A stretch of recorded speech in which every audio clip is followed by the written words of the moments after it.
Stars. This is Bryan. And this is Cara. And you are watching Tales from the Trunk. And today we have a beautiful story for you. It's called Little Brown Bushrat. By Georgie Ripper. Enjoy.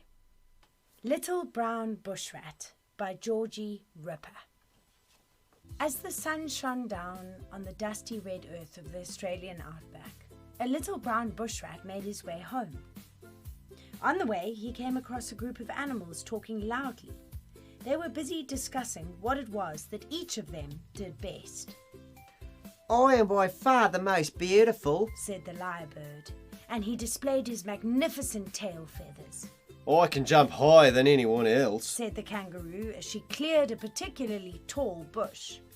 I can hang upside down by my tail, said the possum, and they all agreed that no one could possibly do that quite so well.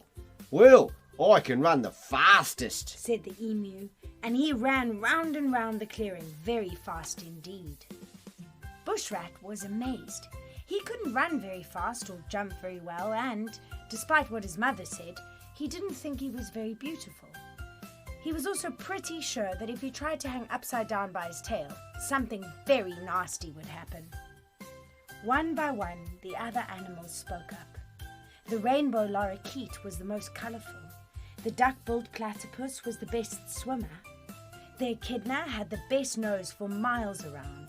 Even the lazy koala could sleep for longer than anyone else. Bushrat sighed miserably and wiped away a tear. I'm just a scrawny little brown bushrat who's no good at anything, he thought to himself. He was wandering sadly off into the bush when suddenly he heard a commotion behind him. He turned around to see the wampu fruit dove come bursting into the clearing. Fire! She squawked. Everyone was silent. And then... Panic! The kangaroo jumped up and down. The emu ran round and round in circles. The stress was all too much for the lazy koala, who promptly fell asleep. Only one animal managed to keep calm. The little bushrat sniffed the air and followed his nose towards the fire. He found it in a small clearing where the hot sun had set fire to a pile of dead leaves. It was only a little fire, but as every bush animal knows, the smallest fire will very quickly turn into a raging bushfire if it is not put out. Through the trees he could see the river. Bushrat thought for a second and then leapt into action. He started digging and digging and digging until, just when he thought he couldn't dig anymore, Whoosh!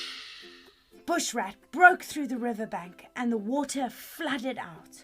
The strong current swept him off his feet, and he only just managed to grab hold of an overhanging twig before the water gushed into the clearing. Tired and wet, Bushrat climbed down the branch and wandered back to the clearing. The water had put out the fire, and one by one the other animals returned. The possum was the first to speak. Bushrat saved us! He's the bravest animal in the whole bush! And they all cheered and cheered.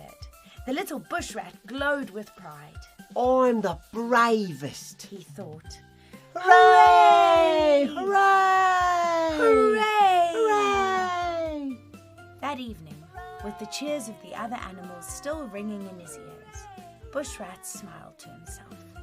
I am the best at something after all, he thought. I just didn't know it. So you see, Yes? everybody has a little special something to offer. Every single person in this world. Every single one of you. Good night, sleep tight. We'll see you next time on Tales from the Trunk.